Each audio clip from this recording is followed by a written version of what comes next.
first of all, I just wanted to get your thoughts on yesterday when the news agenda inevitably dominated by the resignation of Angela Rayner and the big government reshuffle. Did you find that frustrating, everyone talking about Labour yesterday and not your big moment and the opening of your conference? Far from it. Actually, what we saw is the difference between the chaos and carnage of a chaotic, collapsing socialist nightmare under Keir Starmer and the enthusiasm, the optimism, the excitement, the energy at this reform conference. We heard from Nigel Farage. He moved his speech forward because Labour were trying to play games with the timing of their reshuffle.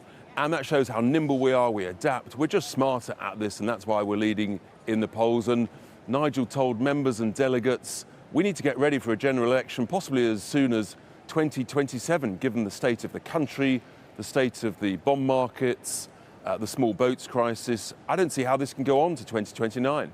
Well, yeah, and I'll come on to that in a moment. But first, this idea that Nigel Farage also talked about yesterday, one of his main messages in his speech was we had Tory chaos and now we've got more of the same with Labour. But is reform really known for being a steady ship? I mean, a year in and you'd lost 2 MPs. Well, look at the growth here. I mean, a year ago we had a few dozen councillors. Now we've got approaching 900, I think, at the last count, certainly well over 800.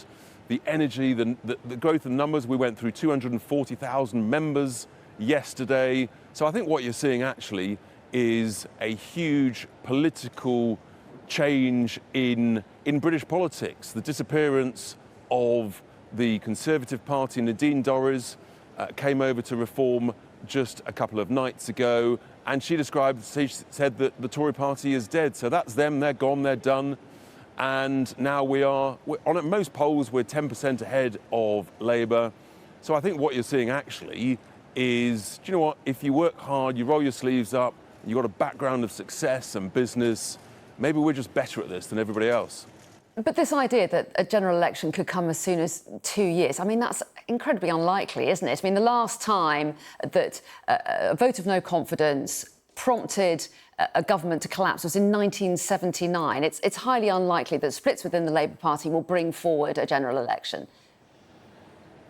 Have you seen that the 30-year cost of government borrowing is at a record high in the last 25 plus years? It hit 5.75%. With a big majority, the chances of it being overturned are low, aren't they? We know the Chancellor's dug herself a 40 to 50 billion pound black volcano. What we're saying is, look, we need to get ready just in case, because you might say that it's unlikely, but voters wouldn't thank us if we're not ready. And that's the key point. We need to get ready for anything because, frankly, under this chaos, anything could happen. Do you think you could be ready in 2 years? You still seem to be working out policy and doing your sums. Oh, absolutely.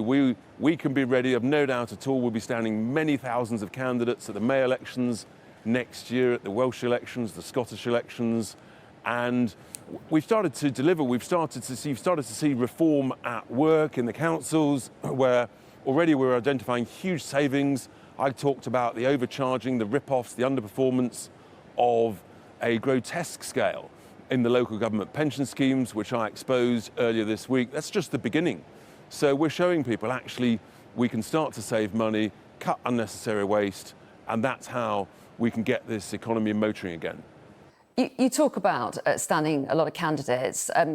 Where are you going to get those candidates from? You referenced Nadine Dorries, who has quit her support for the Tories and moved over to Reform. She issued a rallying call for Tories like her to move to there. But is there a limit to how many Tories you'll take? Is there a risk you end up looking like Tories Mark II?